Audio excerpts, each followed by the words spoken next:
Most troops in Bannerlord are good at one thing. Archers shoot, infantry hold the line, and cavalry charge. But shielded javelin troops are different. They can block arrows, stand on the front line, throw massive damage before melee, and then keep fighting after. That combination is exactly why they might be one of the most overpowered troop types in the game. The biggest mistake is looking at them like a normal ranged troop. They're not archers. Archers are about constant damage from a distance. Shielded javelin troops are more like frontline infantry with a ranged opening. They survive like infantry, throw like skirmishers, and then fight once the javelins are gone. The shield is the thing that changes everything. Normal skirmishers can be awkward because they need to get close, but they don't always have the protection to survive there. Shielded javelin troops don't have that problem in the same way. They can move up under arrow fire, block damage, and actually stand close enough to make their javelins count. Instead of hiding in the back like archers, they can sit near the front line and wait for the enemy to come in. That means when they finally throw, they're not wasting javelins from miles away. They're thrown at the range where these weapons are actually scary. The next reason they feel so strong is the burst damage. Javelins are not about firing all battle like bows. They don't have the ammo for that, but what they do have is a brutal opening volley. Another great thing is they can also pick up their own javelins. So if you keep moving forward, your troops will keep picking up javelins and restock. If you let the enemy get close, then release the javelins right before the melee starts, the damage can be horrible. You're basically softening up the enemy line before they even touch you. Some troops die instantly, some get weakened, and then your shielded troops are already ready to finish the fight in melee. This is where they become more than just a javelin troop. I was even able to fight bigger armies and still have minimal losses in big fights. With this exact fight, I only lost 2 troops due to death and 6 being injured. This is a combination of great tactics and knowing how to use your troops properly.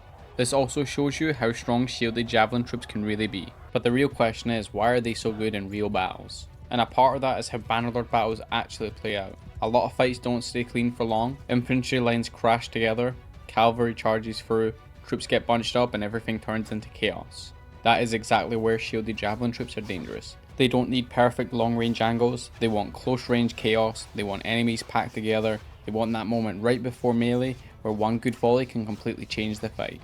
Now, they are not perfect, the weaknesses are still there. They have low ammo, short range, and if you let them throw too early, they can waste half their damage into shields or just miss completely. They're also not better archers than archers. If you want constant range damage from the back of the map, use bows or crossbows. Shielded javelin troops are strongest when you use them close to the front line, not when you treat them like a long range unit. The best way to use them is simple. Use them like aggressive shield infantry, not archers. Put them near the front line, use their shields to survive missile fire, hold fire until the enemy gets close. Then right before the lines meet, let them throw. That's when javelins do the most damage. After that, let them fight with the rest of your infantry. If you use them from too far away, they'll look average. If you use them at a close range before melee, they can feel ridiculous. So are shielded javelin troops the best troops in Bannerlord? I think they have one of the strongest combinations in the game. They're not the best at pure range, and they're not always the best at pure melee, but that's not really the point. The strength is a combination. Shields, survivability, burst damage, frontline presence, and melee usefulness all in one unit. That makes them one of the most complete unit types in the game. They're not just javelin troops, they're shield infantry with a delete button before the fight even starts. The reason I chose this exact troop is because they have 2 stacks of javelins, which makes all the difference because having double the amount of javelins is insane. Having 10 javelins per troop and having a couple hundred troops, that is just crazy damage.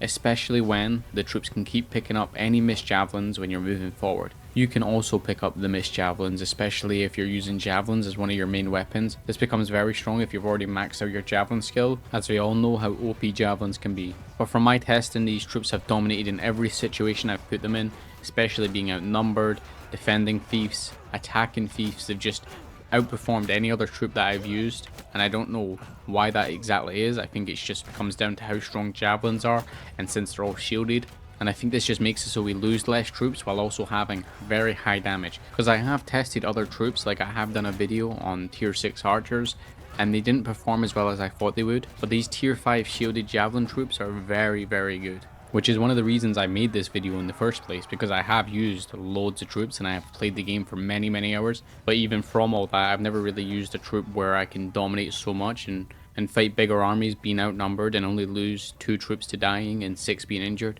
But let me know your thoughts in the comments. I want to know what the best troop is in your opinion. In my opinion, so far the shielded javelin troop is the best troop I've used. I've used all the troops that I can think of, but if you have a troop you'd recommend, put it in the comments. I want to know.